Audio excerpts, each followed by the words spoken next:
আসসালামু আলাইকুম everyone, welcome to 5minute kitchen. আজকে আমি ইফতারের জন্য একদম ঝটপট ভাবে খুবই ক্রিস্পি একটা চিকেন ফ্রাইড রেসিপি আপনাদের সঙ্গে শেয়ার করব। এত বেশি ক্রিস্পি আর এত বেশি মজাদার এই চিকেন ফ্রাইটা আপনারা চাইলে কিন্তু ইফতার ছাড়াও বিকেলে চায়ের সঙ্গে খাওয়ার জন্য স্ন্যাক্স হিসাবে রাখতে পারেন। আবার চাইলে ঝটপট তৈরি করে এই চিকেন ফ্রাইটা আপনারা বাচ্চাদের টিফিনেও দিতে পারেন। একদমই কম উপকরণে আর একদম ঘরোয়া মশলায় এই চিকেন ফ্রাইগুলো আমি তৈরি করেছি। সবকিছু মিলিয়ে এই চিকেন ফ্রাইগুলো তৈরি করতে সময় লাগবে মাত্র 10 থেকে 15 মিনিট।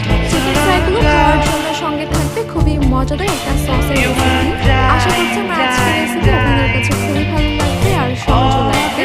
তাহলে আর কথা না বাড়িয়ে চলুন রেসিপিটা শুরু করছি। আজকের এই চিকেন ফ্রাইগুলো তৈরি করার জন্য আমি এখানে হাড় ছাড়া মুরগির বুকের মাংস নিয়েছি 2 পিস। এবার মুরগির এই বুকের মাংসটাকে আমি একটু পাতলা আর লম্বা করে কেটে নিচ্ছি। মাংসগুলো কাটা হয়ে গেলে আমি একটু আপনাদেরকে দেখিয়ে দিচ্ছি আমি ঠিক কতটা থিকনেসে মুরগির মাংসটাকে কেটে নিয়েছি। দেখতেই পাচ্ছেন একদম কিন্তু পাতলা না, আবার অনেক বেশি মোটাও না, আর একটু লম্বা করে আমি মাংসটাকে কেটে নিয়েছি। এবার এই মাংসগুলোকে আমি একটু ভালোভাবে পরিষ্কার করে ধুয়ে নিয়ে এরপর পানিটাকে ঝরিয়ে নেব। এরপর মাংসগুলোকে আমি একটা মিক্সিং বোলে নিয়ে নিয়েছি। এবার আমি এখানে দিয়ে দিচ্ছি একটা ডিম।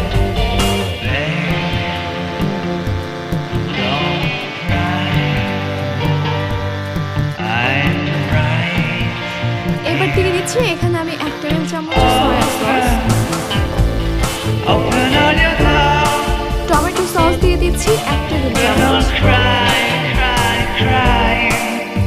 কালো গোলমরিচের গুঁড়া দিয়ে দিচ্ছি 1/2 চা চামচ,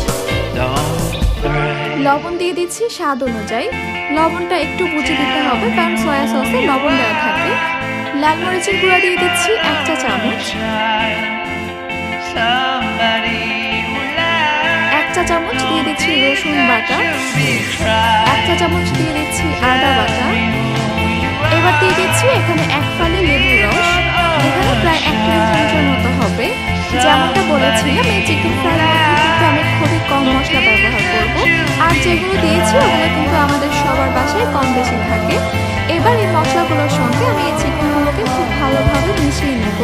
এত কম মশলা দেওয়ার পরেও কিন্তু এই চিকেন ফ্রাইগুলো খেতে অনেক বেশি মজাদার হয়েছে।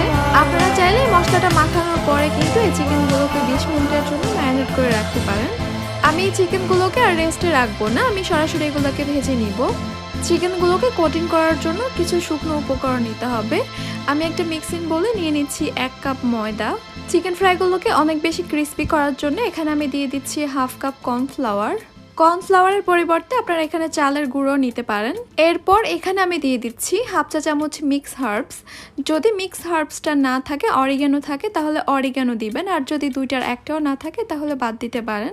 1/4 টিস্পুন দিয়ে দিচ্ছি কালো গোলমরিচের গুঁড়া, দিয়ে দিচ্ছি এখানে আমি 1/4 টিস্পুন লবণ, 1/2 চা চামচ দিয়ে দিচ্ছি লাল মরিচের গুঁড়া।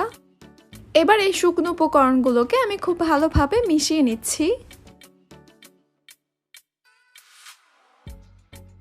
শুকনো উপকরণগুলোকে ভালোভাবে মিশিয়ে নেওয়ার পর এবার আমি এখানে একটা করে চিকেন পিস নিয়ে নিচ্ছি।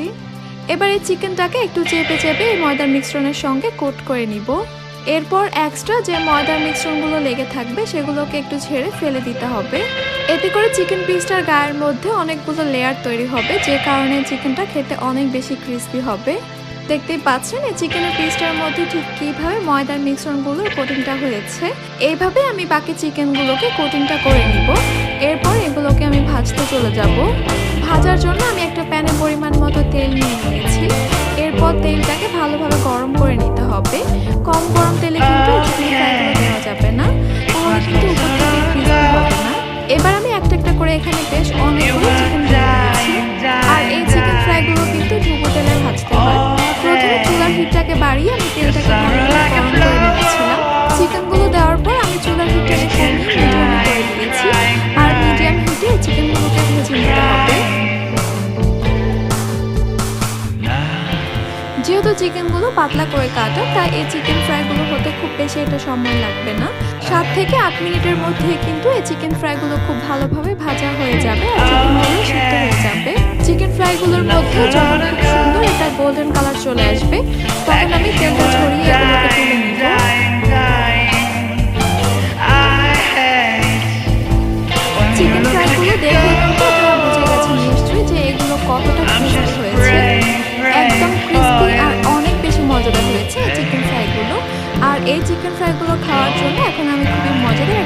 তৈরি করে আপনাদেরকে দেখাবো। একটা বাটিতে আমি নিয়ে নিচ্ছি 1/3 কাপ টমেটো সস। এরপর এখানে নিয়ে নিচ্ছি 2 টেবিল চামচ মেয়োনিজ। এবার নিয়ে নিচ্ছি এখানে আমি 1 চামচ মাস্টার্ড সস। মাস্টার্ড সসটা যদি আপনাদের বাসায় না থাকে তাহলে আপনারা এখানে সরিষা বাটাও দিতে পারেন। এবার এই সব কিছুকে আমি ভালোভাবে মিশিয়ে নিচ্ছি। বাস সবকিছুকে ভালোভাবে মিশিয়ে নিলেই কিন্তু তৈরি হয়ে যাবে খুবই মজাদার একটা সস। এই সসটা দিয়ে এই চিকেন ফ্রাইগুলো খেতে কিন্তু আমার কাছে অনেক বেশি মজা লেগেছে। আপনারা অবশ্যই যখন এই চিকেন ফ্রাইটা করবেন সঙ্গে এই সসটা তৈরি করে নেবেন। শুধু এই চিকেন ফ্রাই না, আপনারা যে কোনো চিকেন ফ্রাই অথবা যে কোনো স্ন্যাক্স কিন্তু এই সসটা দিয়ে খেতে পারেন। এই চিকেন ফ্রাইগুলো কতটা ক্রিস্পি হয়েছে আমি একটু আপনাদেরকে দেখিয়ে দিচ্ছি। দেখতেই পাচ্ছেন চিকেন ফ্রাইটা অনেক বেশি ক্রিস্পি হয়েছে। ইফতারের জন্য কিন্তু ঝটপট করে আপনারা এই চিকেন ফ্রাইগুলো তৈরি করে নিতে পারেন। আশা করছি আমার আজকের চিকেন ফ্রাই রেসিপি আপনাদের কাছে খুবই ভালো লেগেছে আর সহজে লেগেছে। আমার রেসিপিগুলো যদি আপনাদের কাছে ভালো লেগে থাকে তাহলে আমার চ্যানেলটি সাবস্ক্রাইব করবেন আর বেল বাটনটিও অন করে রাখবেন আমার পরবর্তী ভিডিওর নোটিফিকেশন সবার আগে পাওয়ার জন্য।